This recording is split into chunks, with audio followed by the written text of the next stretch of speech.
Hey, Ashiar, can you twerk, twist,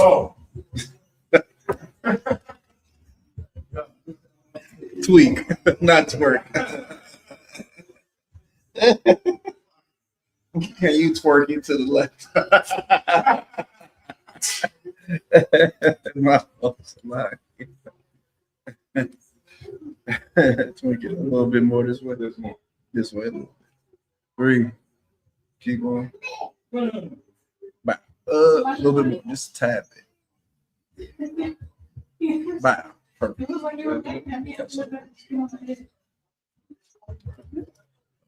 You sitting up here with me, Kasar? Whenever you're ready.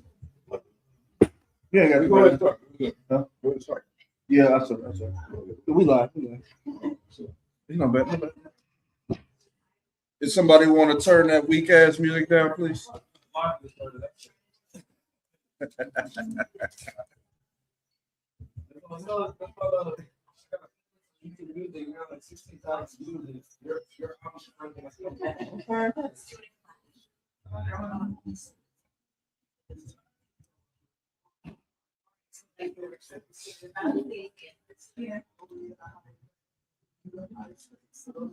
Actually, can you mute it or something? He's talking about being legal. He says about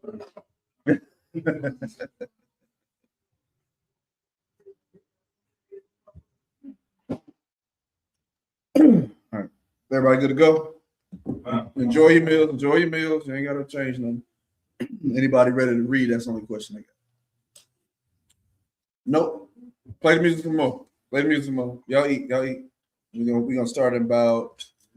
Let's start in 10 minutes. All right. No, eat. I'm only gonna take 3 hours. That's all.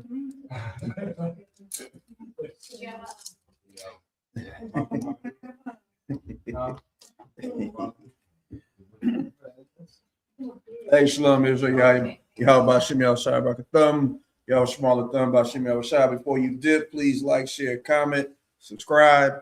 It helps the algorithm, helps push this class to other people. Not just dip in and dip out. Please share, please like, please subscribe, please comment. Any question you may have, we can answer it. We are at your service.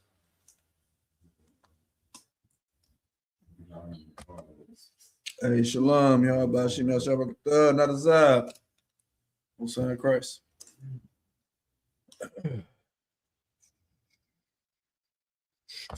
If anyone has any questions, shout out to all of y'all coming through.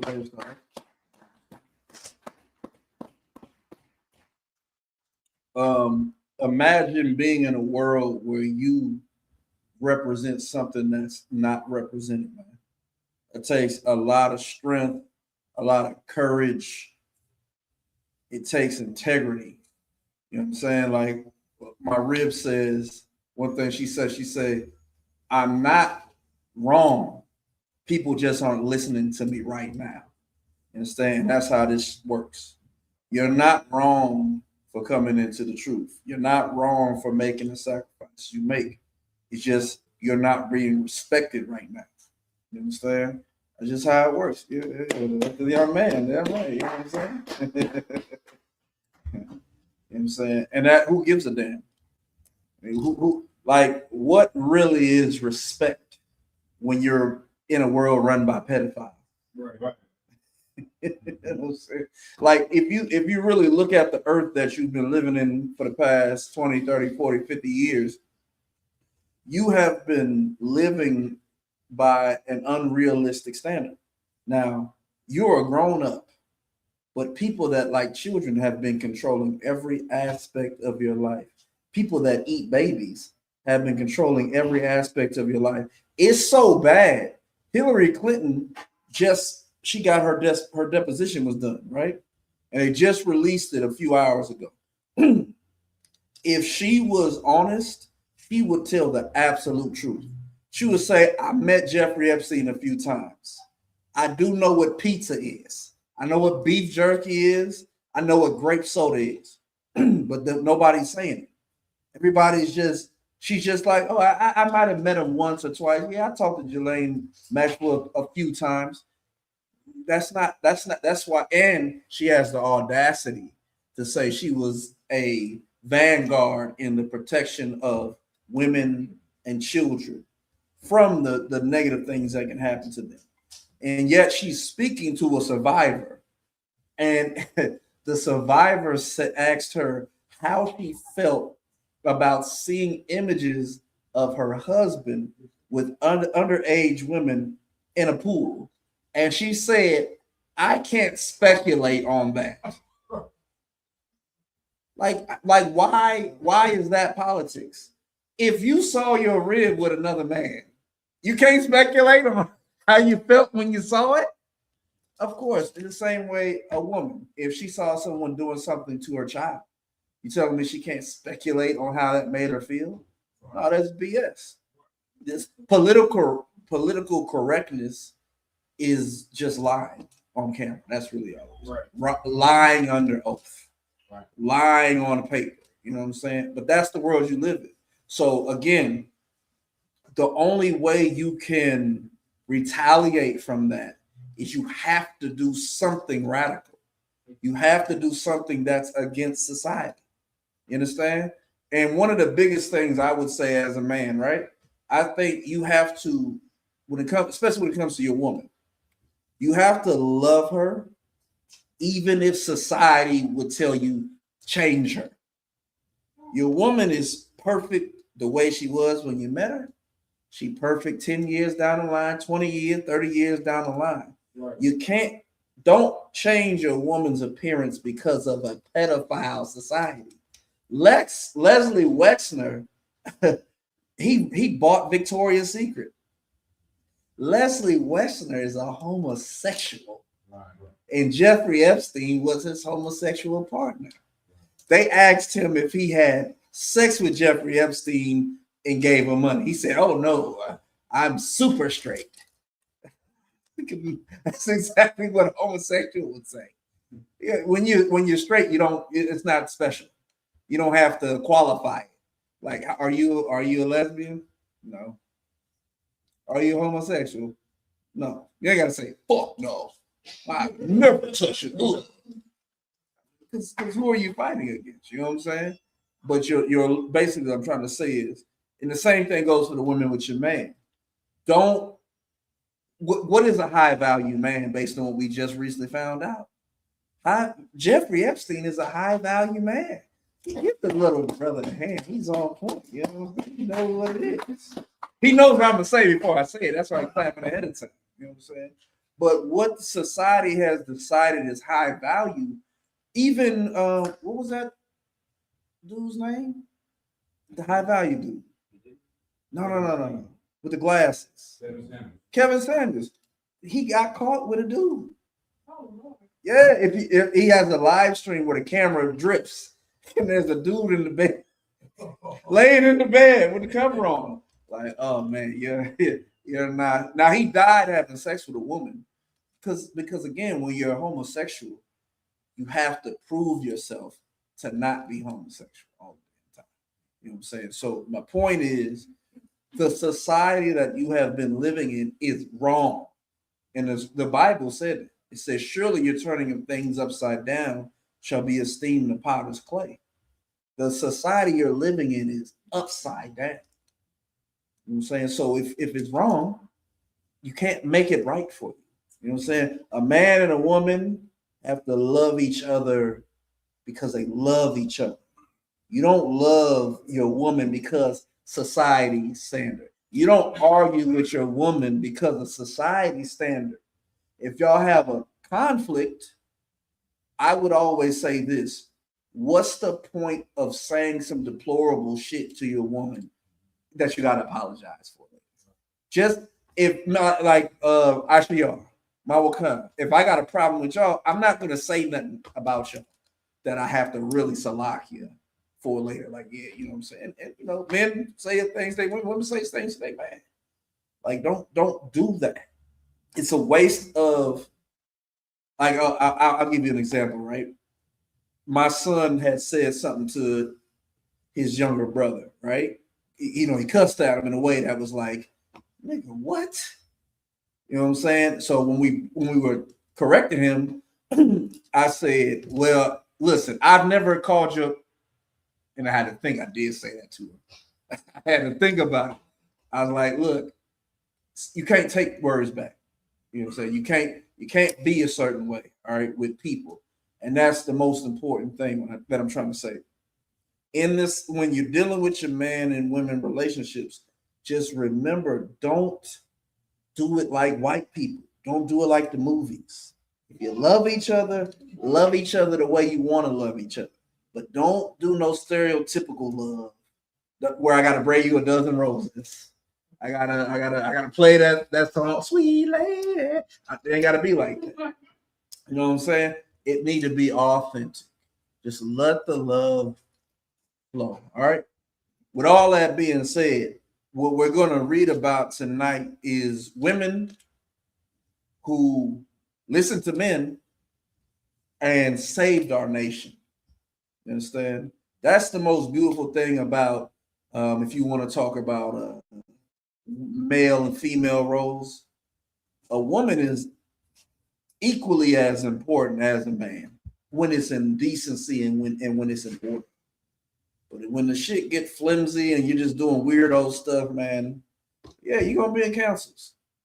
You know what I'm saying? And if I could say anything about a General Muhammad council, it's really just like, man, can you just act right? Why am I talking to y'all? Y'all can't handle a small problem, but thank you for coming to the council instead of breaking up or doing something wild. With all of that being said, let's start our breakdown.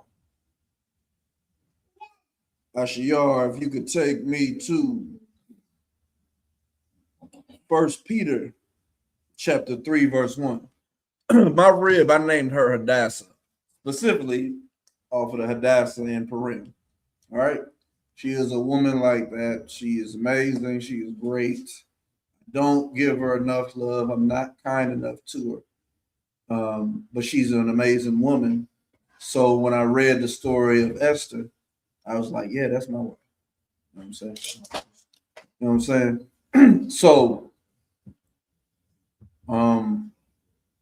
what we're about to read is very important for women. Women have to know let me say the rough thing. Women have to know their place. And it is a beautiful place. Right. You understand? Just like men have to submit unto men. All right? It don't change for either role. What did the Bible say? It says we are one in Christ. There's neither Jew nor Greek, male or female, bond or free. All right. There's nothing separating us from our duties. All right. So whenever you're ready, Ashiyah, go ahead. You said First Peter. 1 Peter chapter 3, verse 1. Okay. The book of 1 Peter chapter 3 and verse 1.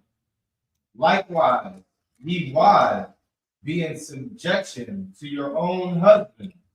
This is now, if a woman doesn't have a husband, she just needs to be in subjection to whoever is over her, right? Like commanding General YAHANNAH, your general, your captain, the officer above you. That's all you have to do. Go ahead. That if any obey not the word, they also may without the word be won by the conversation of the wives. Meaning the way a woman acts, it goes beyond the situation. You don't know who's looking at you that you're not looking at. One of my big sayings is, if I'm looking to the left, I gotta look right. If I'm looking to the right, I gotta look left. You understand? Don't just be caught up in the deer in the headlights. Just think something going on over here. You understand? So when it comes to how a woman is supposed to be, being in subjection, it doesn't matter if you have a husband or not. It doesn't matter if you're in good standings with your husband or not. Remember this about marriage. It is forever. That man and that woman, the only thing that breaks y'all up is adultery. If a woman hits you with a car and you paralyzed from the waist down, well, sis, you done messed up. You done messed up the ride for the rest of your life, but that's still your husband. All right. If your man says some horrible, deplorable things, Unfortunately, that's still your husband. All right. But you're going to get through it. As long as you know this is permanent, it should influence how you talk to each other, how you deal with each other, because your marriage to that man is not temporary. So if it's not, think just like your children, you're not giving up on your children, no matter what they do, no matter what they become. You have a homosexual son, your husband's gonna kick him out. But sis, you're gonna love him forever. That's still his son, and you hope he comes back to his right mind. But you never give up on that child. So the same thing goes with your marriage, with your relationship, or whoever's above you. You don't give up on them, right? And the beautiful thing about the school is we do have a council that will hear your plight. And if you're going through BS, the general's not just gonna say, "Oh yeah, sis, shut up and listen to him." He gonna look at that man and say, "What are you doing? Love her and treat her right. You got a problem? You need some other type of counseling. You need discipline. You understand? Marriage and your relationship with whoever up is above you, that's all discipline. It's nothing else. All right. Keep going. Verse 2. While they behold your chat conversation coupled with fear. So again, people are going to see how you act. That's not even her husband, and she respecting the hell out of him. Like, yeah, I learned that in the school.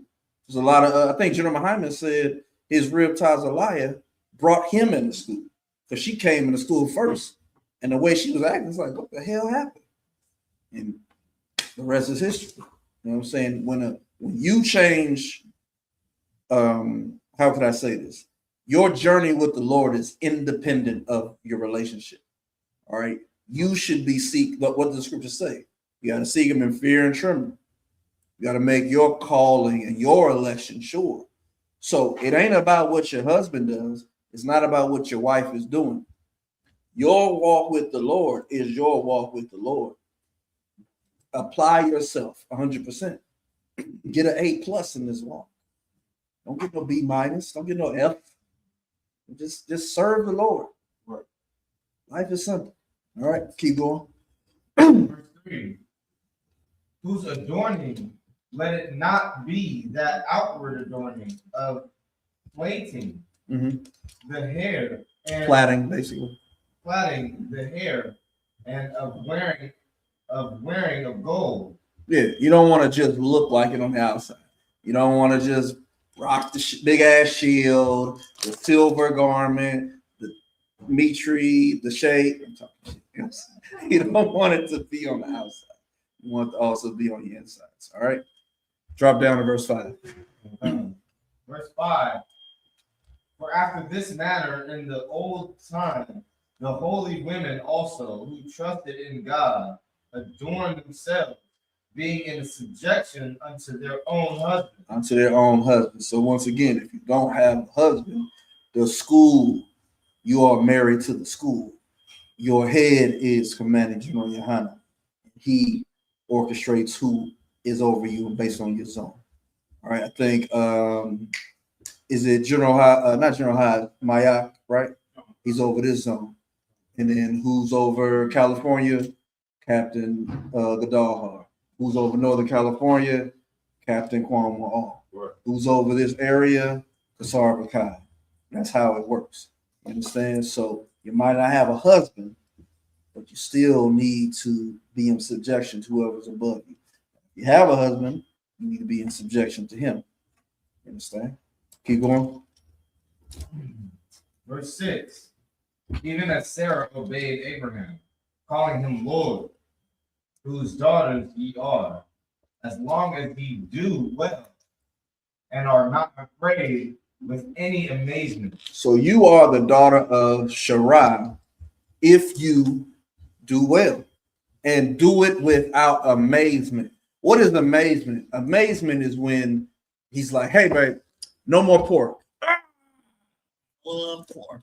The amazement is when you hear that you have to do something different than what you've been doing and you fight against it. If it's in the Bible, that's all that matters.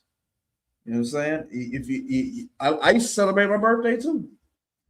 I did Christmas with my kids before I came in the truth, but I think I read that we couldn't eat shrimp, and I had bought a whole case thing where they was all individually, boop, boop, boop, boop, boop, boop, boop, boop, tossed it.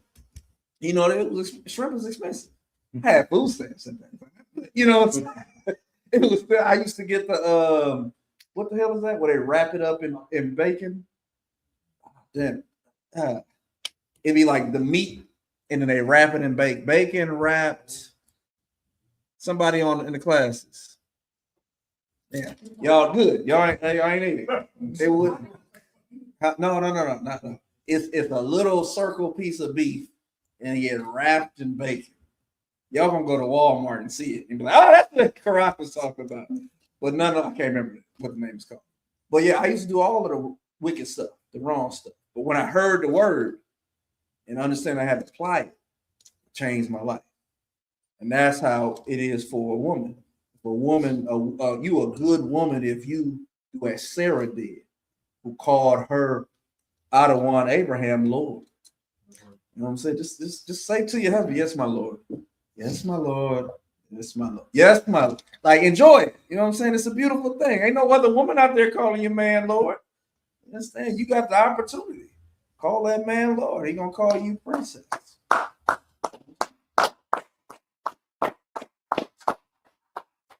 You know what I'm saying? The fight is not to run away from the scriptures. That's right. The main fight. All right.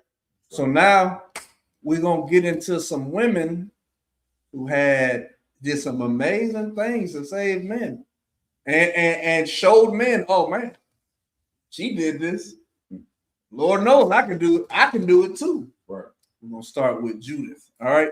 Let's go to Judith chapter 13 and verse 2. Does anybody have any questions outside of what I'm breaking down? Anybody have anything they may want to answer to? Okay, everybody knows the Bible. But if you have a question, you know what I'm saying? Feel free anytime. It could be off subject. All right. If the thought comes in your mind, you say to yourself, I see we got a brother back here. How you doing, soldier? What's up? I'm good. Who brought you here? What's up, Christ? Let me tell you, I'm not the best person for you to first meet because I'm rough. I'm wild and crazy. All right. But I love the Lord, so you're in good hands.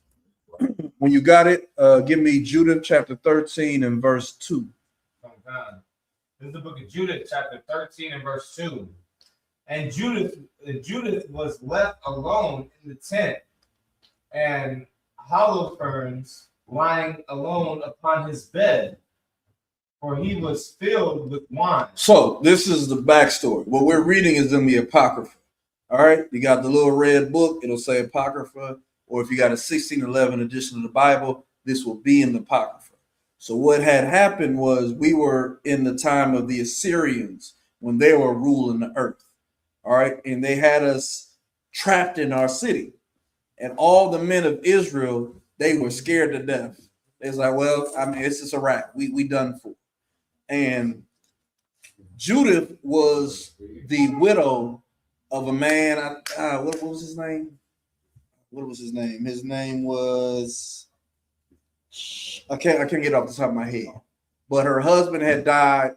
She went into mourning. She was sleeping on the roof of their house, and she was wearing the clothes of a woman in sackcloth and ashes. But when she looked down and saw that the men of Israel had no fight in them, and understood the situation, she said, all right, well, forget it. I'll do something since the men of the city won't do anything. That's right. So she put on her beautiful garments, adorned herself. She was fine as hell. You understand? And she said, look, I'm going to do a thing. I'm not going to tell you what I'm going to do. But just understand, when I come back from doing what I'm going to do, you guys are going to have every reason y'all need to fight. So she went out the city. The men in charge was like, well, the Lord be with you with whatever you're going to do. So she went out the city with her I don't want to call her bride, with her servant. You understand? And they went to the encampment of the Assyrians. The Assyrians saw her coming, and they approached her. She was like, look, I just came to see the leader. I got information for him.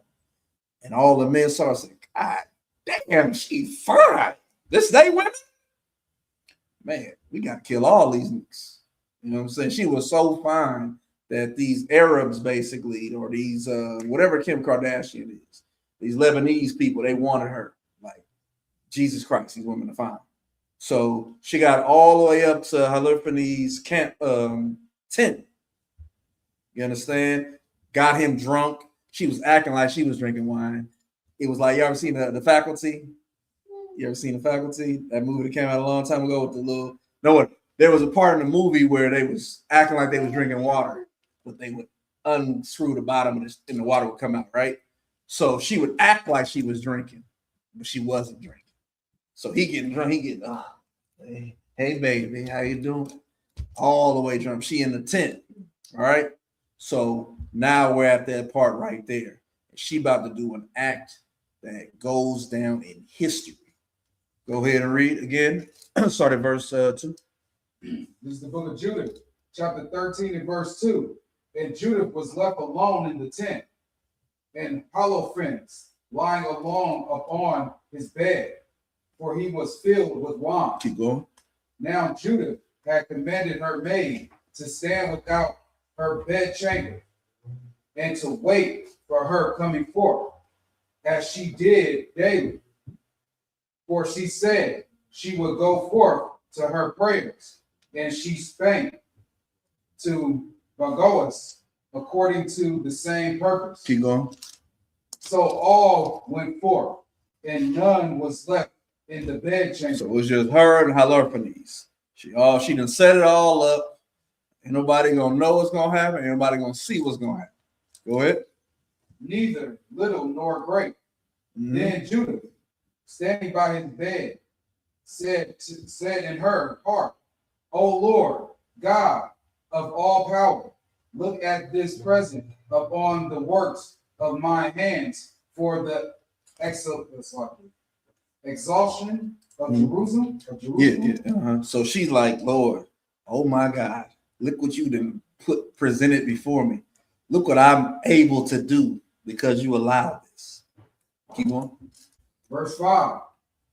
For now is the time to help thine inheritance and to execute my enterprise to the destruction of the enemies which are risen against us. Then she came to the pillar of the bed, which was at the Holofernes' head, and took down his function from thence. Alexa, what is a fascian? Fascian is a preserved form of connective tissue called fascia. Alexa, used stop. in medical. Alexa, what is a FAUCHION?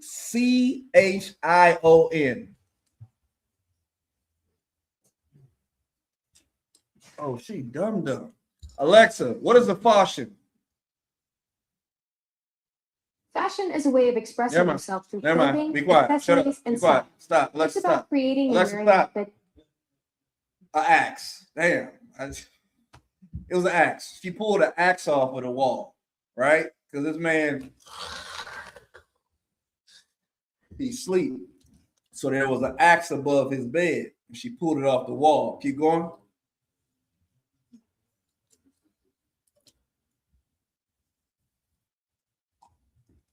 Verse 7.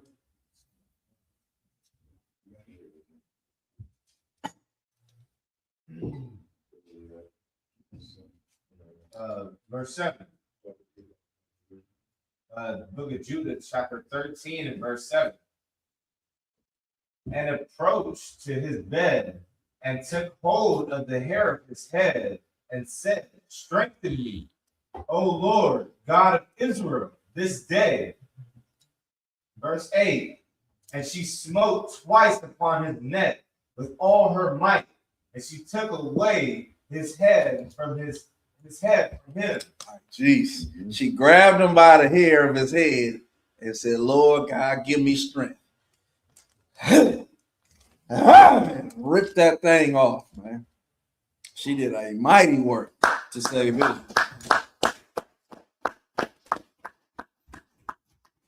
All right, keep going. Verse 9. And tumbled his body from the bed. Push them off the bed. Go ahead. And pulled down the canopy from the pillar. Disrespected the situation. Go ahead. And anon after she went forth and gave Holofernes his head to her maid. Go ahead. Verse 10. And she put in her bag of meat. She put it in her bag of meat. So they twain went together according to their custom unto prayer. So there's another situation in the Bible that's kind of like this, where a brother stuck this pudgy dude in the stomach and it got caught up in his stomach. He couldn't even pull it out, but he had sent everybody away. So he killed him and dipped. And when his guards came through, they was trying to, hey, they said, maybe he up in there praying. And a lot of time passed. I'm like, I don't think he's praying no more. And they finally opened up the door, found he was dead. Understand? Keep going. And when they passed the camp, they compassed the valley and went up the mountain to Bethulia. The mountain of Bethulia. Go ahead. And came to the gates thereof. So they killed him. Her maid don't know nothing about it. Just put it in the bag. You know what I'm saying? And they dipped, went their path, and came to the gates to let the men know they was back. Go to 14:1. I'm done. Book of Judah, chapter 14 and verse 1. Then said Judah unto them, hear me now, my brethren, and take this head and hang it upon the highest place of your walls. Verse 2. And so soon as the morning shall appear, and the sun shall come forth upon the earth, take ye every one his weapons, and go forth every valiant man out of the city, and set ye a captain over them, as though ye would go down into the field toward the watch of the Assyrians, but go not down. She said, get in ready, get informed, get battle ready. Keep going. Verse 3. Then they shall take their armor and shall go into their camps and raise up the captains of the army of Ashur and of Assur. Assur. Here you go. Like an army of Assur, and shall run to the tent of Holofernes, but shall not find him. Then fear shall fall upon them, and they shall flee before your face. She gave them power, instructions, and she did a thing that strengthened men. You understand? Like, women should never feel like when they're in the truth, they have no power. Right. Women, when it calls a woman a weaker vessel, it doesn't mean you don't have any strength. Right. It means you hold the most sacred thing that men need to have strength. You're not weak. You're a weaker vessel because you're China. You don't put China right here. If I bash the table and some China and it fall off, it's broke. But if I bash the table and this fall off, it's gonna stay solid. Women are weaker vessels, meaning they are more delicate. But it doesn't mean a woman don't have any strength, any power, any importance. You understand? That is the most important thing that you have to understand. Because even my rib is like, the problem a lot of times with the school is women don't have things to do, right? It's sew, cook, clean, you know what I'm saying? Like, it's very, you know what I'm saying? It's very one-sided. But it's like, no, it's not. Women control men. You haven't read First Ezra? I think every woman should read First Ezra. The only thing stronger than a woman is the truth. You You understand? A man can be a king if he love a woman. She can knock his crown off his head. You so crummy. You so crazy. You know what I'm saying? Give me that crown off the crown. I'll kill you. You want to knock it off again, baby? Women are very powerful. They're very important. Don't let the roughness of the truth make you think any otherwise. All right, women, God, I mean, what would we? I wouldn't be in here if it was just men. Sure. And none of these brothers would be in here if it was just men. Right. There ain't no point. What are we protecting? You know, it ain't even about polygamy. If there were no women in the truth, what are we protecting? The Bible ain't that amazing of a book. You know what I'm saying? So this sister used her beauty and her chaste spirit. She wasn't a hoe. She didn't do no whole thing to get her for these. She just walked through. She had a mission though. You know what I'm saying? She walked through.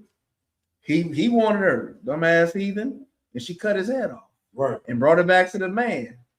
You understand? And we won that battle. I can tell you how Like, if I may, what you're saying is so heavy, sir. Just going back to the weaker vessel, like you're weaker but not weak, right? And like Judith is setting the bar for the men as well. Like being a sister that's one West, being so hardcore, dealing with rough brothers, the sisters, she cut this cat's head off. It's like, how can you be a man and not be willing to do that? Come on. You got to be ready to go as being a Hebrew Israelite. You know what I'm saying? Because what are we talking about right here? She like, put her life on the line. Right. Right. So the Christian pastor, he's going to be like, it's gross. Why would I? Right. The Lord, the Spirit of the Lord would never have you. How the hell is Judith over here chopping heads off? King David was a man of the Lord's own heart. Like, no, you know what I mean? what you saying is, and I'll take it a step further. You'll never be in a position where you have to do this. What she did was rough. I mean, there's other stories in the book. Have y'all read Second Maccabees, where the woman had 7 children, and she watched the oldest to the youngest get murked by these goddamn Greeks, and laughed at them, and told her sons, "Man, be strong. I'll have you back in the reincarnation." Right. And last of all, she died too. You know what I'm saying? Like, what are you talking about? Women are strong. You know what I'm saying? Don't never get that. Yes, we can. It's real. Real. And so many times, I mean, why are we doing Purim? Because a woman did a thing that saved us. Right. All right, let's get to the next time a woman did something amazing. Judges chapter 4, verse 4. What a woman should never, ever, ever, ever try to do is be more than a man. A prophetess, a preacher. She shouldn't want to lead men. You should want to be inspired by God and tell men inspired by the Lord what you've been shown, what you've heard, what you're feeling. That is strength. Mama Khan ain't nothing without his rib. I sure ain't nothing without his rib. What's your name? CIA? As long one ain't nothing. I'm sorry.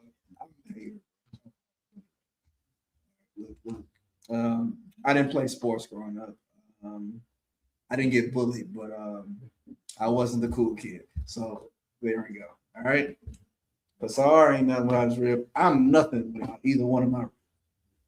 Would have had 3. She was trash. All right. But nonetheless, you understand, women are extremely, extremely important. Don't ever think you. Please don't do that. All right. Go ahead. The book of Judges, chapter 4, and verse 4. And Deborah, a prophetess, Mm-hmm. the wife of Lapidah. Slacky. Sorry, go ahead. You read. Come on. The book of Judges, chapter 4, and verse, where we at? 4. Come on. And Deborah, a prophetess, the wife of Lapidah, She judged Israel at the time. which means she was a mother to Israel. She didn't rule over Ben. She was a mother. You're gonna see how that worked for her. Go ahead. Khan. And she dwelt under the palm tree of Deborah between Ramah and Bethel in Mount Ephraim. And the children of Israel came up to her for judgment. All right. Verse 6. And she sent and called Barak, the son of Abinoam, out of Kadesh Naphtali, and said unto him, hath not the Lord God of Israel commanded, saying, go and draw toward Mount Tabor, and take with thee 10,000 men of the children of Naphtali and of the children of Zebulun? She's not giving him orders. She's saying, did not the Lord say that? And she's a mother to Israel. All right. She called Barak. She didn't give orders. She called Barak. Obviously, Barak was in charge. Keep going. Khan. Verse 7. Matter of fact, skip to 8. Okay. Khan. Verse 8. And Barak said unto her, if thou wilt go with me, then I will go. But if thou wilt not go with me, then I will not go. And she said, I will surely go with thee. Notwithstanding, the journey that thou takest shall not be for thine honor. For the Lord shall sell Sisera into the hand of a woman. And Deborah arose and went with Barak to Kadesh. You understand? They both of them. She following his orders. You know what I'm saying? And they about to do an amazing thing. And that's very important. Anytime a woman gets involved, I mean, even Eve, her involvement shaped society. You know what I'm saying? Don't be Eve though. Don't seek power. Seek this, like what should let me ask y'all a question, right? What should Eve have done with that information that the serpent gave her? Talking to the sisters. Go ahead. Yes, give her a hand. We should have said this snake ass nigga came over here and told me that if I follow him, these other stars, I could be a god. And Adam would have been like, hell no, don't do that. And she would have said, kind out of one kind. And none of this would have happened. You understand? You have to also always remember that what you're getting is so powerful, it can go to your head. It go to brothers' heads all the damn time. It go to sisters' heads all the damn time. Right. Some of the stories I done heard about people that lead the truth or the whatever they was going in the truth, I'm like, what? They did what? The president did what? Like, it's like, what are y'all doing? All I'm doing is reading the scriptures and keeping the law. I'm not doing all the weird stuff y'all doing. But some people out there, even the fact that General Muhammad has to say every year, the Passover is coming up. If I see your wife crying, like, why you got to do that every year? Because people is here and they grandstand. Like, get over it, man. I took my other red to counsel. She thought she was gonna win. It didn't go her way. He's like, sis, I think you need to change. And she didn't want to hear nothing else out of the general mouth no more. I thought the general was gonna tell me, man, Corral, what the fuck are you doing? It just didn't go that way. You know what I'm saying? Like, with that being said, keep going. Khan. The book of Judges, chapter 4 and verse 10. Let's start with 14. Khan, verse 4. The book of Judges, chapter 4, verse 14. And Deborah said unto Barak, up, for this is the day in which the Lord hath delivered Sisera into thine hand. Sisera is who we're fighting against. Go ahead. Khan. Is not Yahweh gone out before thee? So Barak went down from the Mount Tabor, and 10,000 men after him. 17. Verse 17. Howbeit Sisera fled away on his feet to the tent of Jael, the wife of Heber, the Canaanite. For there was peace between Jabin, the king of Hazor, and the house of Heber, the Canaanites. And Jael went out to meet Sisera and said unto him, turn in, my lord, turn in to me, fear not. And we had turned in unto her, into the tent, she covered him with a mantle. Go ahead. And he said unto her, Give me, I pray thee, a little water to drink, for I am thirsty. And she opened a bottle of milk and gave him drink and covered him. Wait, that's why she do that. He asked for water. She gave him milk. He needs some milk. She had a plan. She not listening to this man. She's like, you the enemy. I got a plan for you. Keep going. Come, verse 20. Again he said unto her, Stand in the door of the tent, and it shall be, when any man doth come and inquire of thee, and say, Is there any man in here? Thou shalt say, No. Then Jael, Heber's wife, took a nail of the tent, and took an hammer in her hand, and went softly unto him. How'd she go on to him? And went softly unto him. Weaker. I'm not a woman, so I can't understand what that's like. The power that women have over men is incredible. She went softly unto him, like, hey, I'm not a woman. How they do it? But she did. She just walked. I just imagine she in the tent, something lacy, not see-through, but you know what I'm saying? She was looking good. You know what I'm saying? Doing extra stepping every time she walks. And was like, hey, you want me to braid your hair? He's like, yeah, sure. You want something to drink? Hell yeah. She went softly onto him. Like, that's the power of a woman. That's how Judith got her love for these. Right. She was being soft with him. She wasn't being, I'm an alpha female. She was being soft. She was like, oh, I don't drink. Okay, I'll drink with you. She was doing all of that stuff. Went softly onto him. Go ahead. And went softly unto him and smote the nail into his temple. God damn. You know what the nail of a tent is? It might as well be a spike for a railroad. Because you gotta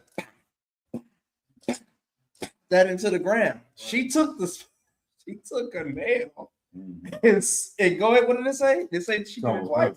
And smote the nail into his temple. Oh, okay. And fastened it into the ground. What? Hold on. God. Can you see that?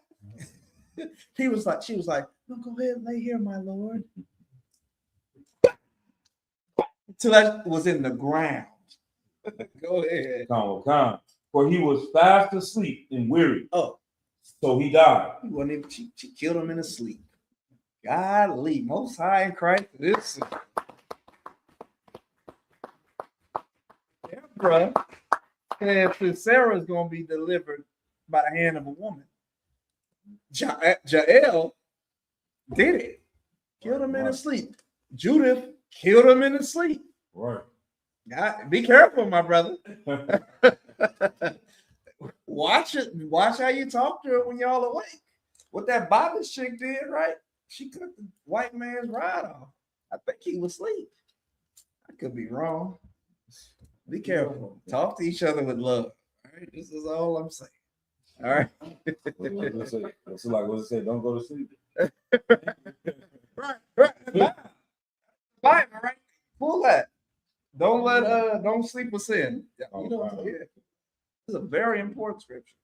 No matter how you deal with each other, sometimes I'm not really lovey-dovey, right? I have to tell myself, say I love you. I have to tell, I'm going to sleep, and you should naturally say, hey man, I love you. I have to tell myself, say it. I love you. All right, man, I love you too. You gotta, do it. Fucking love her, brother. Love her with extreme, what's the fucking word they use? Prejudice. Love her with extreme prejudice. Don't halfway love her. Don't quarter love her. Don't 3/4 love her. Love her, brother. I'm 40 this year. You understand? I don't have much time left. You gotta love her, man, because nigga, when you die, you going up to get judged, man. I'm at 40, bro. It ain't much life. What am I doing the next 40 years? Sit here and read the Bible? it's love her. Sis, love them. Give them all that damn, give them 100% love. Brother, give her 100% love. She might kill your enemy in his sleep. All right. That's right. Let's keep going. Last Come. Ephesians. two more. Ephesians chapter 4, verse 26. Be ye angry and sin not. Be ye angry, but don't break the law. Go ahead. Let not the sun go down upon your wrath. That's not so literal. All right. It's not like you look out in the sky, oh, the sun going down. Let me get right with you. Just don't. The sun going down is in your spirit. Don't rest with that energy. All right. That's your human. That's your human. Don't. I mean, what could y'all do? What could you have a problem with that person that you love so much? Malachi, you didn't have children with the sister. How could y'all not love each other? You done got really intimate with each other. All of y'all. Y'all done bonded. Y'all done gone places. You done denied people to be with this person. Don't get so angry that you could F up. Don't do that. Don't let somebody DM you, an old ex talking about, hey, don't let that happen, man. They're not in the truth. They not gonna make the sacrifice. Let me tell you something. If you get with an ex, they're not coming into the ISUBK. Right. I promise you. It don't matter what they would do to you. They're not coming here. This is too hard. You met someone who's as hardcore as you. Work that shit out. That's right. Right?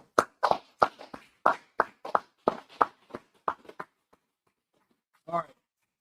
For time's sake, we're going to skip the last two verses. Let's go to Esther chapter 1 and verse 1. Now, the rest of this is a lot of reading.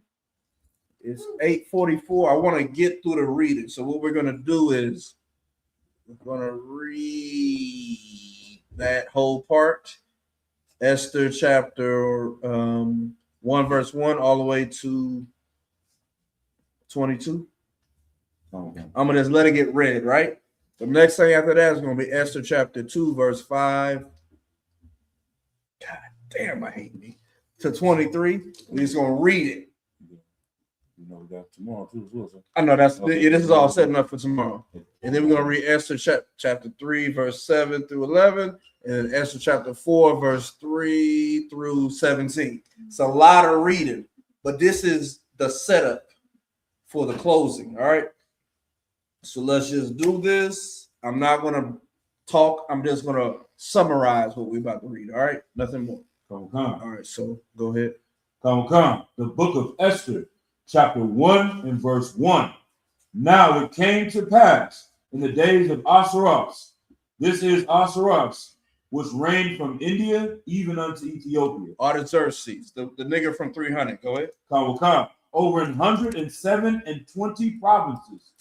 Verse 2, that in those days when the king Ahasuerus sat on the throne of his kingdom, which was in Shushan, the palace. In the 3rd year of his reign, he made a feast unto all princes and his servants, the power of Persia and Media, the nobles and princes of the provinces. If you are tuning in, please like, share, comment, subscribe before you dip. Share us on all your social medias. It is very helpful for the algorithm. Thank you. Keep going. Come. Verse 4, when he showed the riches of his glorious kingdom and the honor of his excellent majesty many days, even 180 days. Verse 5, and when these days were expired, the king made a feast unto all the people that were present in Shushan, the palace, both unto great and small, 7 days, in the court of the gardens of the king's palace. 7. Verse 7, and they gave them drink in vessels of gold, the vessels being diverse one from another, and royal wine in abundance, according to the state of the king. And the drinking was according to the law. None did compel, for so the king had appointed to all the officers of his house, that they should do according to every man's pleasure. Verse 9, Also, Vashti, the queen, made a feast for the women in the royal house, which belonged to King Ahasuerus. Verse 10. On the 7th day, when the heart of the king was merry with wine, he commanded Mehuman, Biztha, Harbona, Bigtha, and Abagatha, Zethar, and Carcass, the 7 chamberlains that served in the presence of Ahasuerus, the king. Verse 11, to bring Vashti, the queen, before the king with the crown royal, to show the people and the princess her beauty, for she was fair to look on. So Kim Kardashian, basically, in modern day society, even though I don't think Kim Kardashian is fine or pretty or anything. She looked like Jafar if you see her in a normal form. But technically, by today's standards, she looked good, right? Go ahead. Verse 12. But the queen Vashti refused to come at the king's commandment. I'm not coming, Kanye. Go ahead. By his chamberlains. Therefore was the king very wroth, and his anger burned in him. Then the king said to the wise men, which knew the times, for so was the king's manner toward all that knew the law, that knew law and judgment. 15. Verse 15. What shall we do unto the queen Vashti according to law? Because she has not performed the commandment of the king Ahasuerus. Mm-hmm. One more time, sir, say. Ahasuerus. Ahasuerus? Yeah. Okay. By the chamberlains. Verse 16. And Memucan answered before the king, the princes, Vashti, the queen, have not done wrong to the king only, but also to all the princes and to all the people that are in all the provinces of the king Ahasuerus. Mm-hmm. Verse 17. For this deed of the queen shall come abroad unto all women, so that they shall despise their husbands in their eyes, when it shall be reported. The king Ahasuerus commanded Vashti, the queen, to be brought in before him, but she came not. Likewise, all the ladies of Persia and Media say this day unto all the king's princes, which have heard of the deed of the queen. Thus shall there arise to much contempt and wrath. Mm-hmm. If it please the king, let there go a royal commandment from him, and let it be written among the laws of the Persians and the Medes, that it be not altered, that Vashti come no more before her king Ahasuerus. Mm-hmm. And let the king give her royal estate unto another that is better than she. Mm. Verse 20. And when the king's decree, which shall be published throughout all his empire, for it is great, all the wives shall give to their husband honor, both to great and small. Mm-hmm. Verse 21.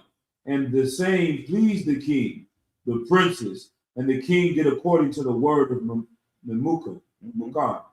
Verse 20. For he sent letters into all the king's provinces, into every province according to the writing thereof, and to every people after their language, that every man should bear rule in his own house, and that it should be published according to the language of every people. So King Artaxerxes, basically, this is Xerxes.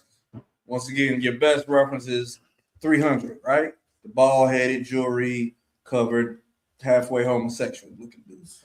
All right. So they were celebrating their feast day. And remember, much like tabernacles, somebody to do?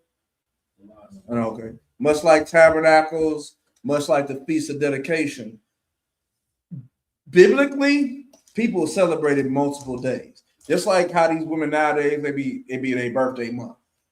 It don't just be their birthday day. They celebrate from the 1st to the 31st. You know what I'm saying? Like, that's how celebrations were. You would celebrate for a week mandatory.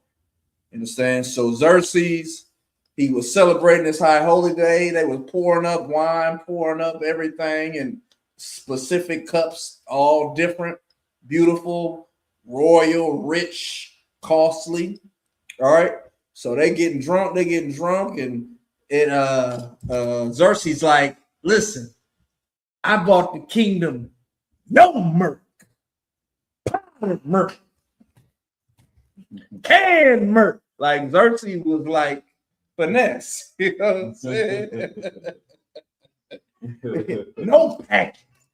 You understand? Why they bop? Like Xerxes was on that stuff when he got drunk. You understand? He was there. So he getting on. He like, hey, tell Shug to come here. You understand? This is Vashti. And she was like, I'm with my niggas. I'm with my bitches. You understand? We enjoying our time. You know what I'm saying? So he got word like, hey, sir, she not coming up. And they said, what? They started whispering. Remember, it was no boop de boop de boop de boop. Rumors was spread. Rumors was the big thing. Send the canary. You know what I'm saying? Send the crow. Instead, messages get back real quick. So they was like, hey, what she did, that's gonna look bad on you. And if it look bad on you, it's gonna make all these broke Persians out here look bad in front of their women. You're gonna have to do something to correct this problem. And he was like, what should I do? His fiduciary, I learned that because of Jeffrey Epstein.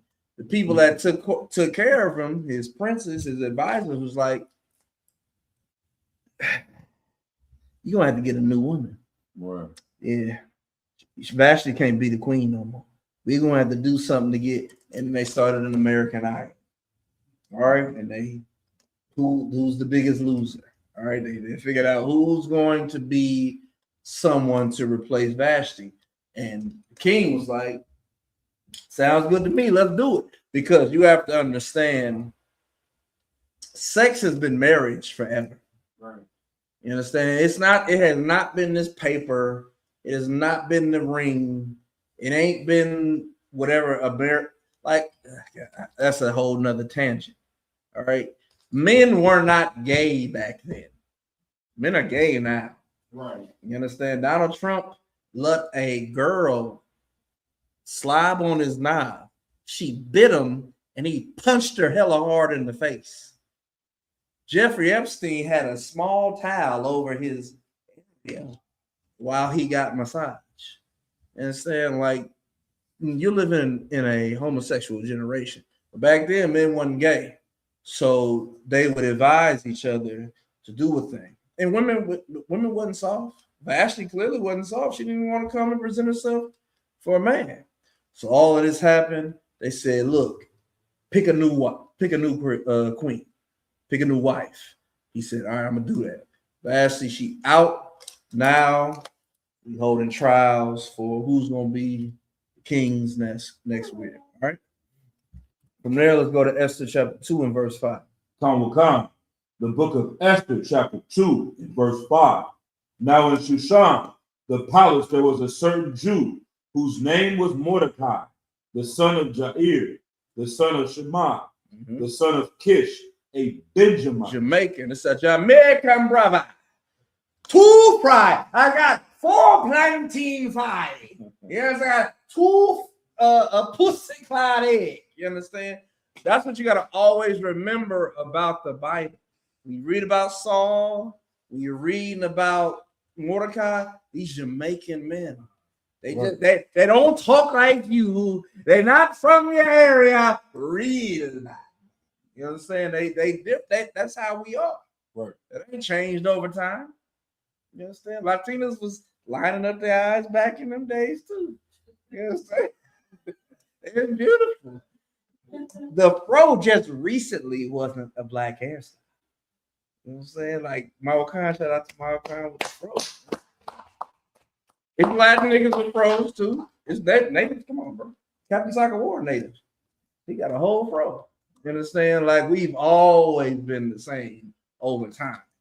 You know, so the feisty energy and attitude, it ain't a brand new thing. They didn't start in 1990, not a damn thing. Right. Your woman was the way she is in this life, the last life. We was getting feisty on the plantation. Are you serious? Fences was like being in slavery.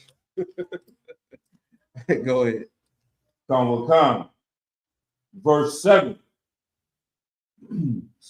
Verse 6. Who had been carried away from, some call it all out. The book of Esther, chapter 2 and verse 6. Who had been carried away from Jerusalem with the captivity, which had been carried away with Jeconiah, king of Judah, whom Nebuchadnezzar, the king of Babylon, had carried away. So if you just do the history on that, you'll know the time period that we're talking about. Go ahead. Come. And he brought up Hadassah, Shout out to Maria. Go ahead. that is Esther, his uncle's daughter, for she had neither father nor mother, and the maid was fair and beautiful, whom Mordecai, when her father and mother were dead, took for his own daughter. So Mordecai raised up his niece. All right. Don't forget that part. Keep going. Come, verse 8. So it came to pass, when the king's commandment and his decree was heard, and when many maidens were gathered together unto Shushan the palace, America's Next Top Model. Go ahead.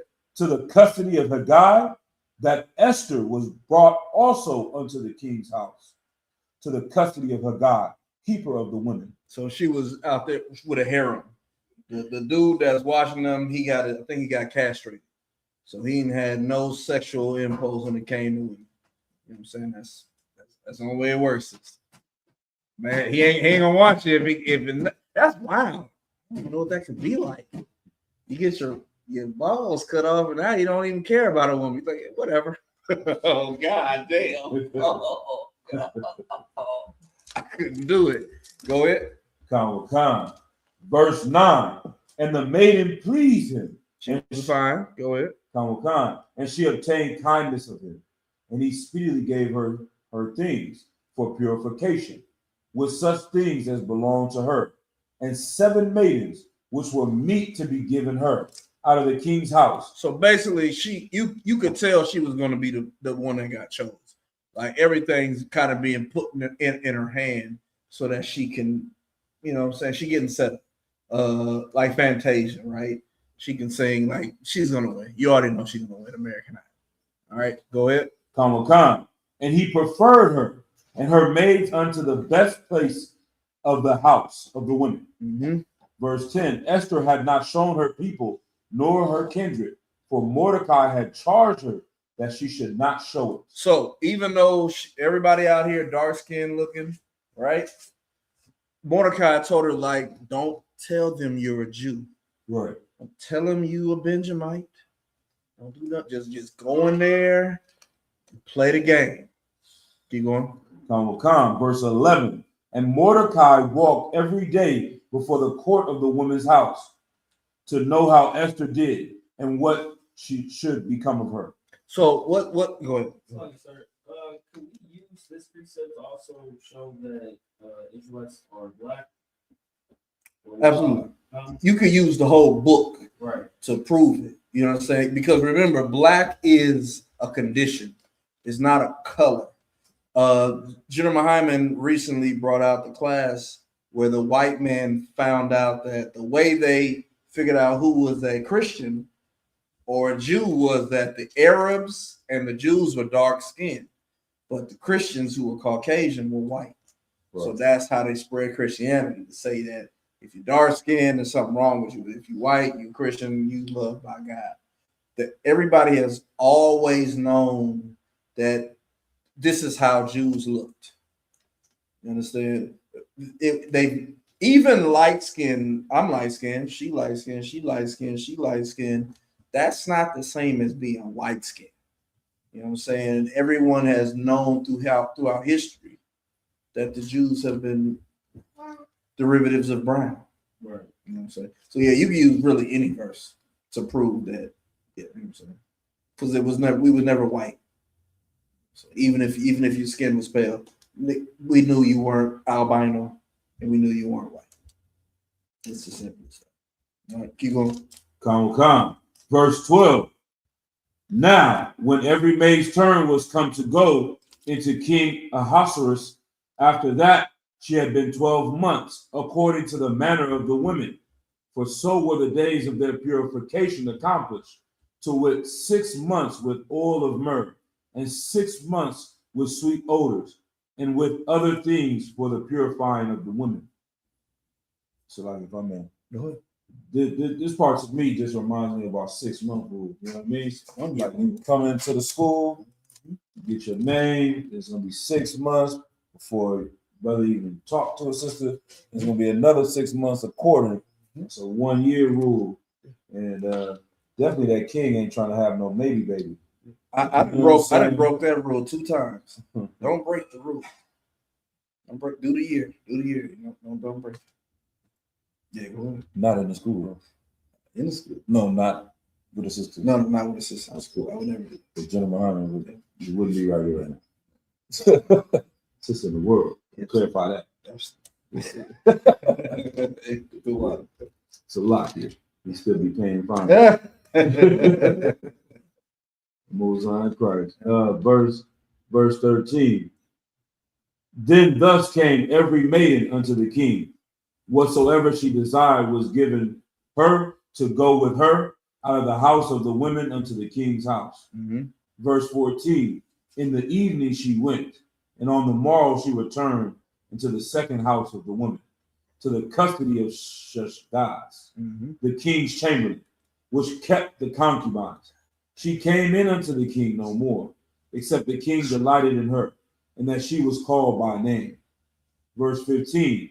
Now when the turn of Esther, the daughter of Abihail, the uncle of Mordecai, who had taken her for his daughter, was come to go in unto the king, she required nothing but what Haggai, the king's chamberlain, the keeper of the women, appointed. Meaning she was wiser than other women.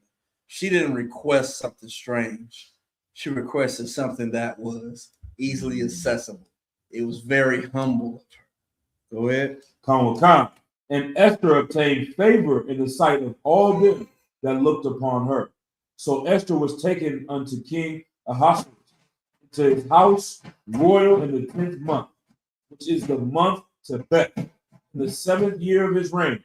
And the king loved Esther above all the women, and she obtained grace and favor in his sight more than all the virgins, so that he set the royal crown upon her head and made her queen instead of Vashti. That's it. She won. She did everything right and won. You know what I'm saying? Go ahead. Come. Verse 18. Then the king made a great feast unto all his princes and his servants, even Esther's feast. And he made a release to the provinces and gave gifts according to the state of the king. Verse 19. And when the virgins were gathered together the second time, then Mordecai sat in the king's gate. Esther had not yet shown her kindred nor her people. Yeah, she still ain't told the king who she is. Go ahead. As Mordecai had charged her. Because she listened to her uncle. For Esther did the commandment of Mordecai, like as when she was brought up with him. Go ahead. Was it wrong for Mordecai to give his niece to this king? No, because of course, you shouldn't lay down with the heathen. But unfortunately, this was going to happen no matter what. There was no way out of this. You know what I'm saying? So all he really did was tell her, like, picture it like this, right?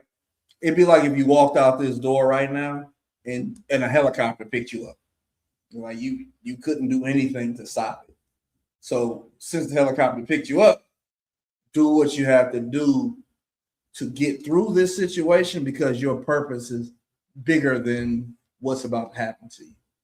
You understand? So this had nothing to do with the normal don't sleep with a heathen. We were in captivity, so you couldn't do anything. Just like on a plantation, if a white man, like, think about it like that. If a white man had sex, God, I don't want to say that. Think about the opposite. If a white man wanted to do something to you, she couldn't stop it. You understand? So it's like, just deal with it. We're going to get through it. I have a plan. So the same thing with Esther. It was like, just deal with it. We're going to get through it. I have a plan. Keep going. The book of Esther, chapter 2, and verse 21.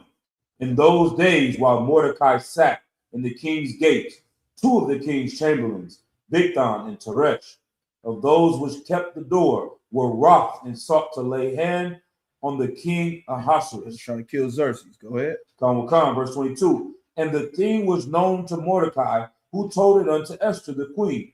And Esther certified the king thereof in Mordecai's name. That's the power that she gained from this situation. She was able to certify that what Mordecai had revealed to Xerxes is true. It's true. Listen to him. Listen to me. she gained power from this situation. Your auntie sleeping with a white man ain't power.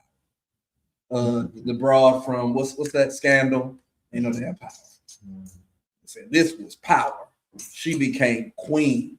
Vashti was Persian, just like Xerxes, and she gave it up just because she wanted to be in part of the feminist movement.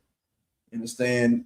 Esther would have given especially if you read the editions of Esther.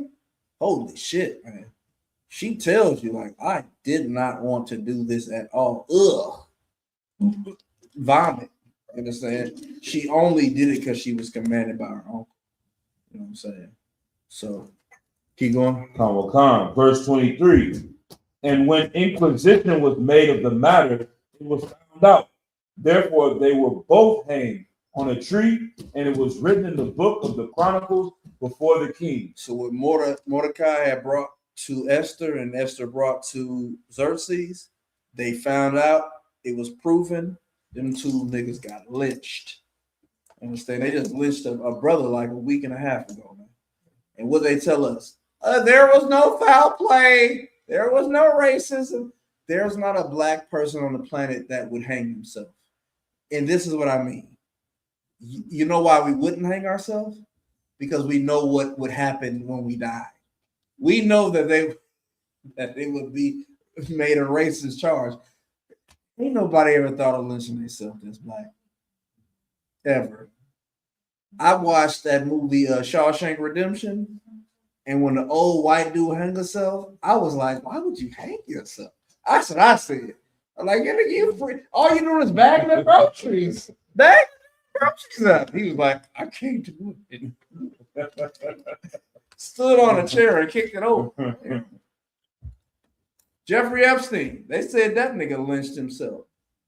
I think before he died, because I knew nothing about the Epstein, none of that shit. I saw, it's crazy. I think it was CNN or Fox or something. It was like Epstein going around eating food. Anybody remember that, or is it just me? Mandela effect. Okay, it's just me. But Jeffrey Epstein had a TV show. No, that's not him. That's not him. It's a different heathen. They all look like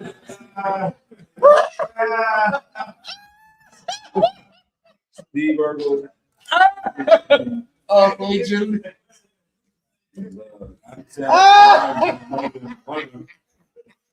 Okay. That shit, y'all said that matter to me.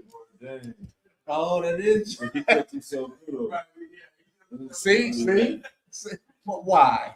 Nigga, you eating food? Yeah, they do look alike. Yeah. Damn. If I made Dave Chappelle, we'll get back to it. So he talked about that with the where they killed himself. He said I had a homeboy. I think that's where I got it money, and he lost money, got married, now he lost everything, working at Foot Locker. And he did the whole story of how messed up his brother's life was. He said, but yeah, that nigga ain't kill himself. Like Jeffrey Epstein had the best job in the world. Yeah, that's why I got it. That's why I got it. That's right. Yeah. Damn. Well, wow. There you go. Yeah. It don't matter. If I was this nigga, I don't even want to say it, but he got rich off of robbing niggas. You're not killing yourself. This nigga went to jail as a PDF file and got to get out during the day. He drink a pound of murk. Whole murk. Cow murk. He ain't about to kill himself, man. You out of your damn mind, man. Right. And he white. You know the problem. The micro penis, man. That was the problem, man. You got a micro dick, you're gonna do some weird shit. That's the problem. Rockadai Howie shout for the black women, Latin women, and women.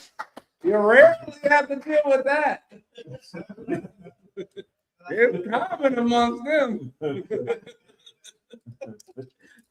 What is it? The game, the world, to lose your soul. So he's just going out there over money, huh? I killed myself. So all right. With that, that's what the Yeah. Where you got the line at? Right. Y'all seen Black Dynamite when he figured out what the anaconda malt liquor was about?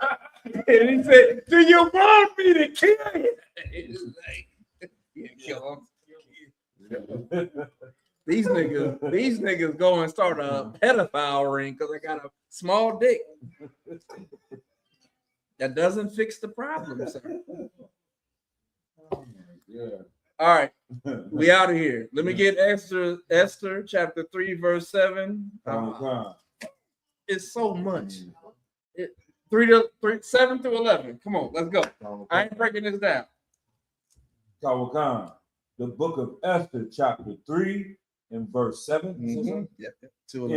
In the first month, that is the month Nisan, in the 12th year of King Ahasuerus, they cast Purim, that is the lot, before Haman from day to day and from month to month, to the 12th month, that is the month of Adar. Yeah, this is where the Passover starts happening. Go ahead. Why? Mm-hmm. Go ahead. What do we got? Context. Or you want that? You already putting the hit out on Mordecai. Yeah. Okay. Yeah, cut. So, when you read what we read a minute ago, right? We didn't read any of chapter 3 at all. Correct, right? But when you read 2nd Ezra chapter 2, verse 23. I see what you're saying. So there was 2 issues, right? And Mordecai reported on both of them. Right? There was an enterprise against the king, and Mordecai reported on that. And in that report, he got written down. It was written down that Mordecai told the king about a attempt against his life. Haman was a white boy, specifically what is known as the Jewish man, and he was on Xerxes' payroll. And he set it up to where when all types of noise and I come through the street, everybody's supposed to bow down to me and worship me. So he would slide through the street. That would happen. But Mordecai was like, because remember, Mordecai is Jamaican. Jamaicans ain't soft. You say hardwood to a Jamaican, they say, "Hey, bummer clap, what? Hey, what this pussy clyde nigga over here talking? You got hardwood, you know what I'm saying? Like they're because biblically we know Jamaicans had the gayest reign ever. You understand? And after that, they had a spirit against homosexuality. All right. So nonetheless, if you want to explain it better, go ahead. No, just one thing added on. And when you said Mordecai was a Benjamite, King Saul had the order to kill all the Amalekites. Yeah. Yep. And King Saul was a Benjamite. So there's beef between these 2 families of this Amalekite Haman. And it's deep. It's deep as if you were born in the 50s and people called you nigger and spick, and then you was born in 2026. You gonna somehow your body gonna remember that beef. You understand? And the beef between Mordecai and Haman is stretched through time. Right. You know what I'm saying? So Haman hated Mordecai. Mordecai was just being righteous. You understand? But he also wasn't about to bow down to some white man. You know, so I might just read verse from verse 2 now. Yeah, go ahead. Come. The book of Esther, chapter 3, verse 2. And all the king's servants that were in the king's gate bowed and reverenced Haman, for the king had so commanded concerning him. But Mordecai bowed not, nor did him reverence. Then the king's servants, which were in the king's gate, said unto Mordecai, Why transgressest thou the king's commandment? Now it came to pass, when they spake daily unto him, he hearkened not unto them, that they told Haman to see whether Mordecai's matters would stand. For he had told them that he was a Jew. And when Haman saw that Mordecai bowed not, nor did him reverence, then was Haman full of wrath. And he sought And he thought scorn to lay hands on Mordecai alone, for they had shown him the people of Mordecai. Wherefore Haman sought to destroy all the Jews that were throughout the whole kingdom. He thought to destroy all the Jews. That's crazy. That were throughout the whole kingdom of Ahasuerus, even the people of Mordecai. Made the hatred you gotta have is bigger than Mordecai. You know what I'm saying? It's like the minute you don't bow down to me, I'm not just killing you, I'm killing all your people. That's crazy. It's like it. If I may also add to what you're saying, that is what you're dealing with in America. The way the police deal with black people, it's not because you ran. It's not because you didn't abide by every lawful order. The hatred is perpetual. Right. That's what you read in Ezekiel chapter 35. Right. That's what it's hard to, where this black ass nigga come from? Most side cross. Now the one y'all was in the bill. All right. Anything you want to say about this celebration, sir? If you got anything, just please let me know. You understand? Go ahead. The book of Esther, chapter 3, and verse 7. In the first month, that is in the month Nisan, in the 12th year of King Ahasuerus, they cast Purim, that is the lot, before Haman from day to day, and from month to month, to the 12th month, that is the month Adar. Verse 8, and Haman said unto King Ahasuerus, there is a certain people scattered abroad, and dispersed among the people in all the provinces of thy kingdom, and their laws are diverse from all people, neither keep they the king's laws. Therefore, it is not for the king's profit to suffer them. Now, if you read the book of Ezra chapter 4, it'll show you they did the same thing. It doesn't matter who they are. When it comes to us, we're always hated. We're just hated, man. You can't fight that. And this man is over here saying he got the pinky ring of the king.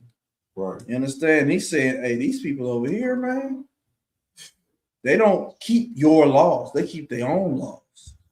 And what would you do if someone said it like that to you? There's a people that don't keep your laws. They keep their own laws. You're gonna be like, who the hell don't keep my laws? Right. Keep going. And so I know you see when you get the Vashti. It's like, this one's gonna stand up. They all gonna stand up. It's the same way. If that woman gets away with this, they're all gonna start doing this. Xerxes was listening to his advisors. So that's the beautiful thing. It wasn't special. He listened to advisors about his wife. He listened to his advisors about his people. Go ahead. Kawakam, the book of Esther, chapter 3 and verse 9. If it please the king, let it be written that they may be destroyed, and I will pay 10,000 talents of silver to the hands of those that have the charge of the business to bring it into the king's treasuries. Meaning, I'll double whatever you charge. You saying it's 5,000, I'll get 5,000. They're gonna get more money. Isn't that what ICE got? They got a $50,000 bonus, right, to go and be horrible to Latino people and ultimately unalive white people. Damn. Right. Damn. They ain't got no mercy on their own selves.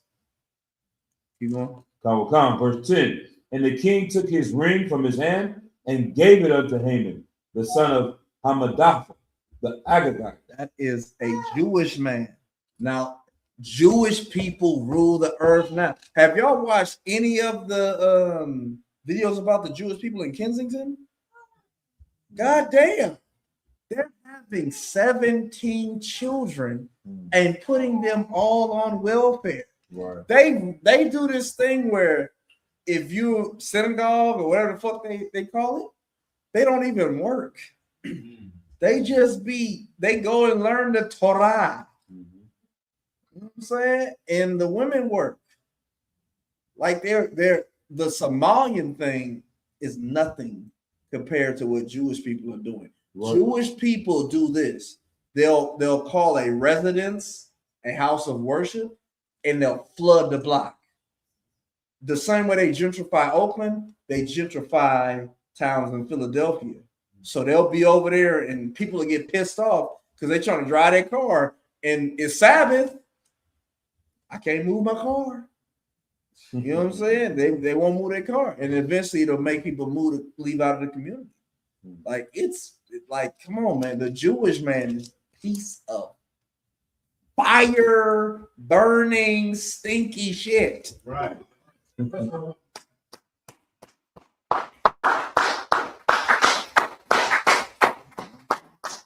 yet we get all the stereotypes. I'm gonna tell you, Latin people, they're gonna say Latin people lazy if they get a chance. If they say niggas lazy too. I'm saying, what are you talking about? Have you seen how we hustle? We hustleomics. You know what I'm saying? They'll say anything about you, and you can't say anything about them. Anti-Semitic, even though we're Semitic. Go ahead. Khan, and gave it unto Haman, the son of Hammedatha, the Agagite, the Jews' enemy. The who's? The Jews' enemy. They was the Jews. This is Amalek. Amalek is the so-called Jew.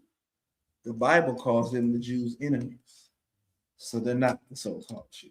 They are the devil. The Bible speaks of. That's right. Lying and deceiving about their identity.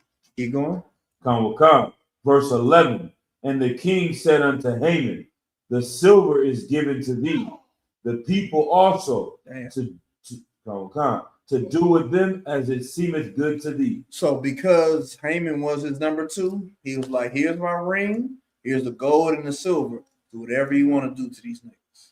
Now, this is the last bit of reading we're going to do. Get me Esther chapter 4 and verse 3. This is the bait and switch for y'all to come to class tomorrow, okay?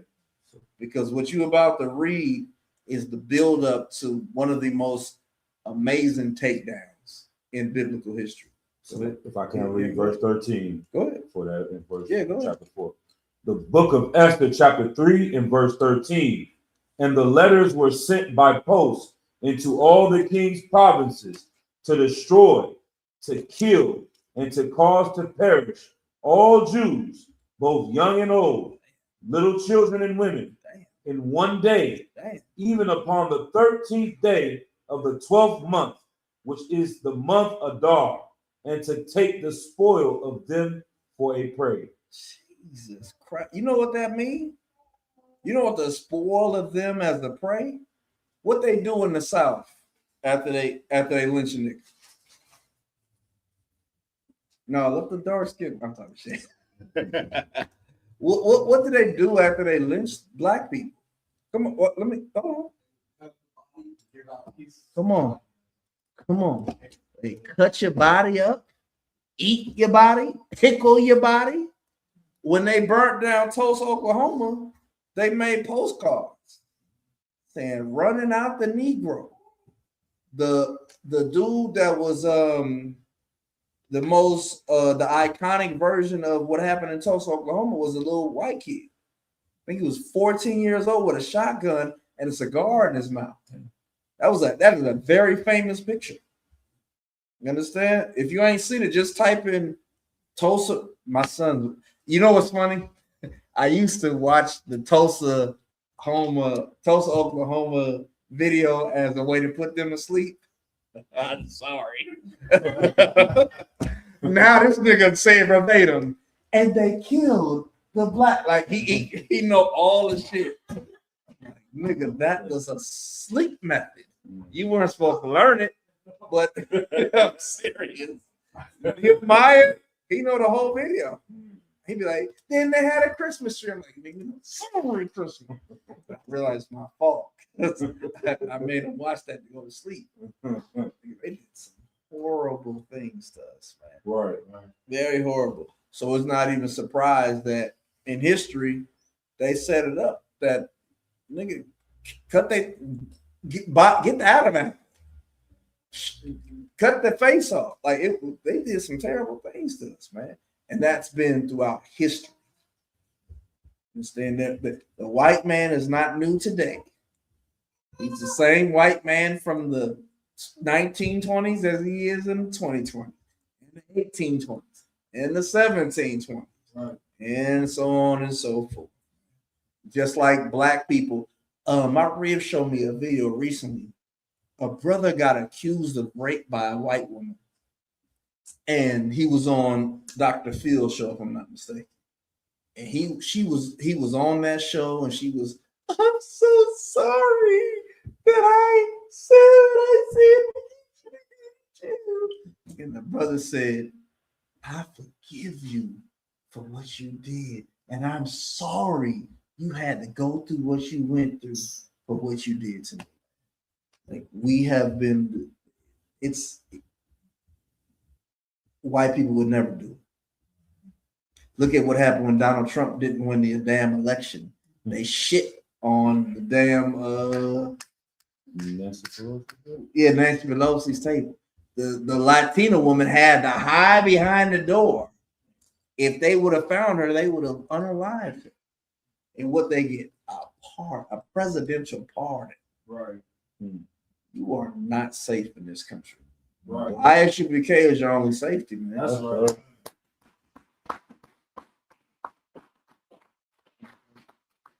What we're about to read right here is Esther letting his niece know, you better listen to what I tell you to do. Sister, you better listen to what your husband tell you to do. All right? And brother, you better not deny what your woman can do to save your life. All right? But off the top, this is the last thing I'm going to say. Finesse 2 times. I fuck with him, right? He should not have let his woman take his charge. She didn't go to jail because of what she did. That's just the country. That's just a southern. She's sweet. She the type of woman that be like, you need something to eat? I got some gizzards and some turkey necks. She was a great woman. I think she just got out recently. I can tell you how I am outside, man. Like we ain't gotta watch his videos no more. You understand? But what Esther is about to do with what we about to read, sister, take this to heart. Understand this. It gets no greater than anything we ever read. Judith didn't do this. Deborah didn't do this. The woman who gave up her children to the Greeks didn't do what Esther is about to do right here. And this is it. After this, side crack, let's get it. Esther chapter 4, verse 3. One last thing. Yeah, if I'm just going back to the enemies, Amalek and the Israelites, like we got the order of Saul to kill all of them. No survivors. None. Saul didn't do it. Now they survived, come back, try to wipe us all the way out. Spoiler alert, they didn't do it. We're here. The only way Amalek could do it now to wipe us out was to take our identity. You know what I'm saying? Damn. They like, all right, we can't kill them off. We're going to change their identity and say that we're them. And that was the most evil thing they could do. Absolutely. You know what I mean? It's a lot to say. And that's worse than killing us. Right. So, Jim Carrey. That ain't Jim Carrey. Exactly. What the hell happened to Jim Carrey? They said some artistic stuff. Yeah, I saw that shit too. Where is he though? I don't care. Oh, it's not him, but Jim Carrey is somewhere. Yeah, shut up, nigga. Trump. He did say something about Trump. I don't know why. Jim Carrey? Jim? He's Dr. Rabat. How do you snatch Dr. Rabat? Brother, the white man is the devil, the Bible says. Listen, if they run in my house, I'm getting a knife. They dying. They're just not gonna take me. Okay? All right. This is it. This is it right here. Go ahead. The book of Esther, chapter 4, and verse 3. And in every province, whichsoever the king's commandment and his decree came, there was great mourning among the Jews, and fasting, and weeping and wailing, and many lay in sackcloth and ashes. Verse 4. So Esther's maids and her chamberlains came and told her. Then was the queen exceedingly grieved, and she sent raiment to clothe Mordecai, and to take away his sackcloth from him. But he received it not. Then called Esther for Hatak, one of the king's chamberlains, whom he had appointed to attend upon her, and gave him a commandment to Mordecai to know what it was and why it was. So Hatak went forth to Mordecai unto the street of the city, which was before the king's commandment. And Mordecai told him of all that had happened, and of the sum of the money that Haman had promised to pay to the king's treasuries for the Jews to destroy them. Also he gave him the copy of the writing of the decree that was given at Shushan to destroy them, to show it unto Esther, and to declare it unto her, and to charge her that she should go in unto the king, to make supplication unto him, and to make request before him for her people. So if you read the edition of Esther, you can read the decree of what was written. Go ahead. Khan. And Hatak came and told Esther the words of Mordecai. Again Esther spake unto Hatak, and gave him commandment unto Mordecai. All the king's servants and the people of the king's provinces do know that whosoever, whether man or woman, shall come unto the king into the inner court, who is not called, there is one law of his, to put him to death, except such to whom the king shall hold out the golden scepter, that he may live. But I have not been called to come in unto the king these 30 days. Mm-hmm. And they told Mordecai Esther's words. 14. Verse 14. For if thou altogether holdest thy peace at this time, then shall their enlargement and deliverance arise to the Jews from another place. Mordecai told Esther, if you don't go in there and save your people and protect them from what this goddamn Jewish bastard has set up through the Assyrians, this is going to come through someone else. Go ahead. But thou and thy father's house shall be destroyed. You're not going to escape the punishment, because the minute they know who you are and what lineage you come from, you're going to die just like the rest of us. Go ahead. And who knoweth whether thou art come to the kingdom for such a time as this? Mm-hmm. Then Esther bade them return Mordecai this answer. Verse 16. Go, gather together all the Jews that are present in Shushan, and fast ye for me, and neither eat nor drink 3 days, night or day. I also and my maidens will fast likewise, and so will I go in unto the king, which is not according to the law. And if I perish, I perish. So Mordecai went his way and did according to all that Esther had commanded. Those last 4 scriptures is heavy as hell. You understand? Like life and death are in the balance of what's happening here. Right. All right. Mordecai told her, don't hold your peace. You might have been set up just for this reason. Right. If you don't do this thing to save your people, trust me, somebody else will do it. So you ought to do it. And Esther came back and said, I bet. Listen, tell Mordecai, I'm going to fast for 3 days with my maidens. You fast for 3 days. And I'll break the law. The law says that if the Lord don't call you in here, he can kill you unless he put that golden scepter over you. I'm going to go in there even though I don't have an order. I don't have a time period set up to go speak to the king. But if I die, I die. You just do your part.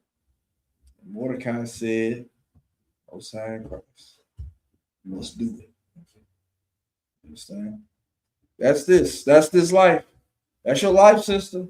Putting your life on the line, putting your reputation on the line, putting your comfort on the line, putting your family on the line. Christ, what did Christ do when it came to family? Any sister know what Christ did when it came to family? If you don't, I'll ask the brothers.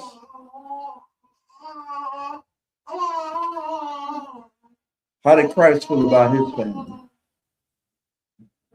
I think his family didn't really believe what he was about, and he just was hard. Oh, they believed. His mom said, "Hey, these niggas ain't got nothing else to drink. Turn this shit to wine." You know what I'm saying? Go ahead. Huh? No, he didn't. Christ said, "Let this cup pass from me." Christ didn't want to die for not near nigga, near spick, near savage. What did Christ do when it came to his family? There you go. Get a brother in.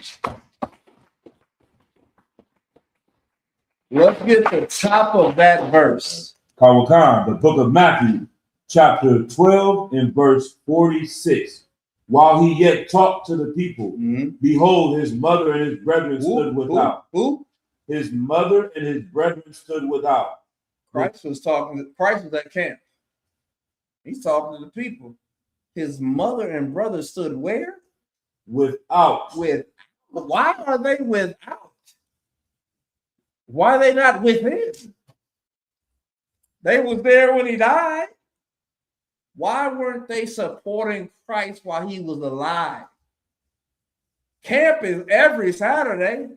Why wasn't his mother and his brothers and his family at camp? Right. What happened when Goliath came around?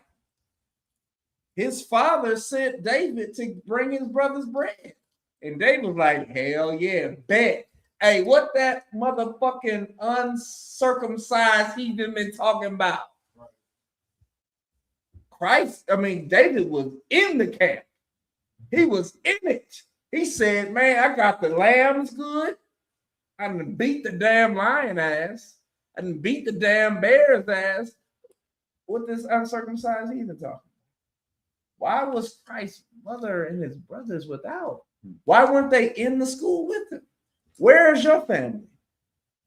Where is your family? Why aren't they in here with you? Are you serious? We serve the Lord in here. What the hell are they doing in the Christian church? Right. Destroying our people. Right. That's a big deal that you're serving the Lord, but your family ain't.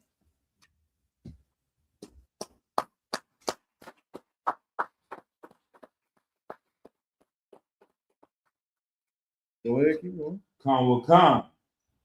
While he yet talked to the people, behold, his mother and his brethren stood without, desiring to speak with him.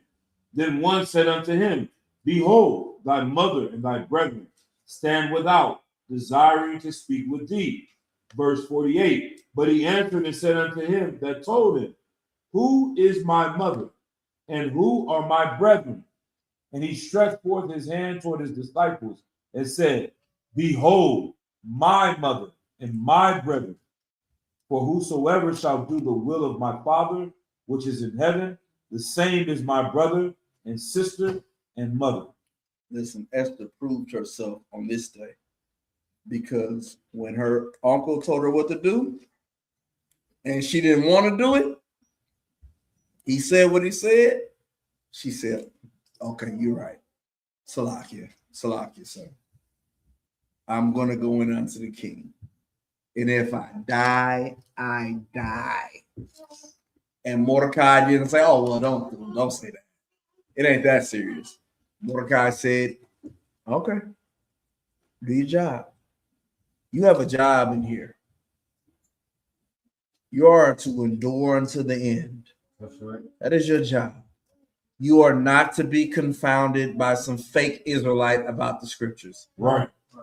What you gonna get confounded about?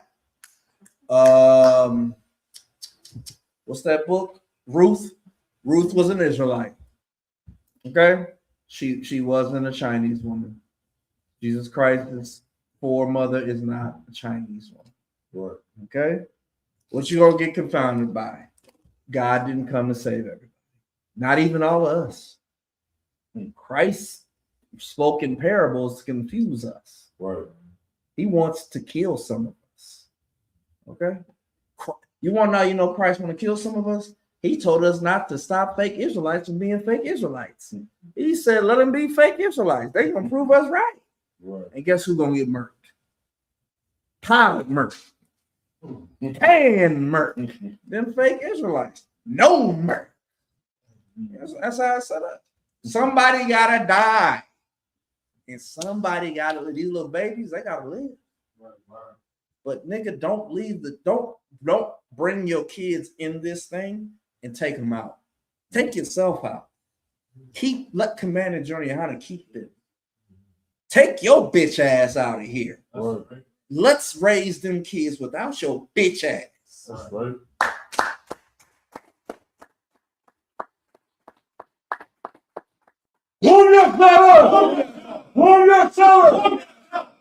It don't get more serious than this.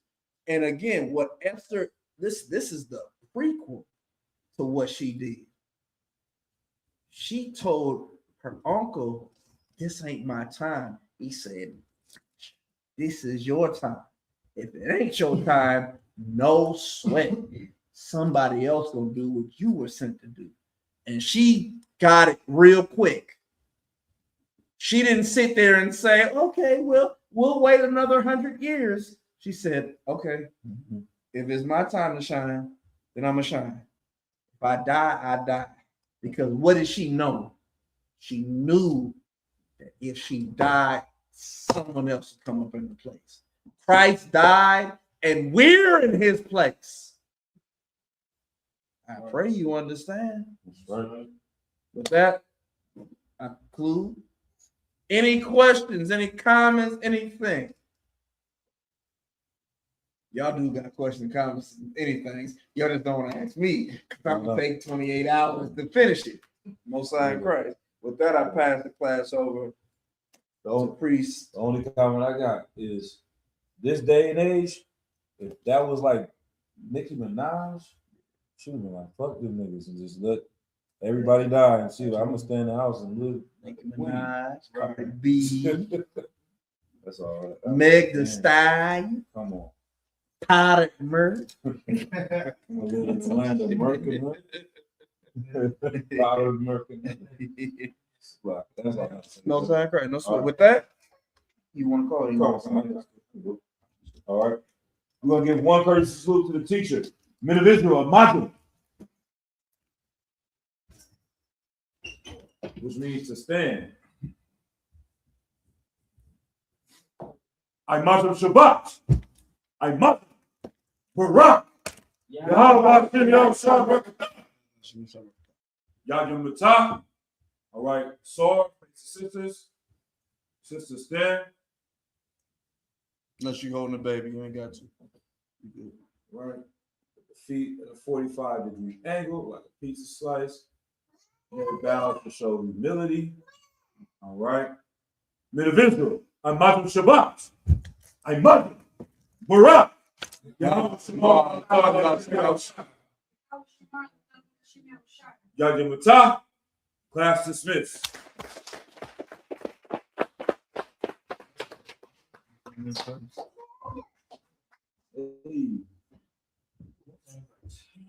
Play the nigger music, not that it's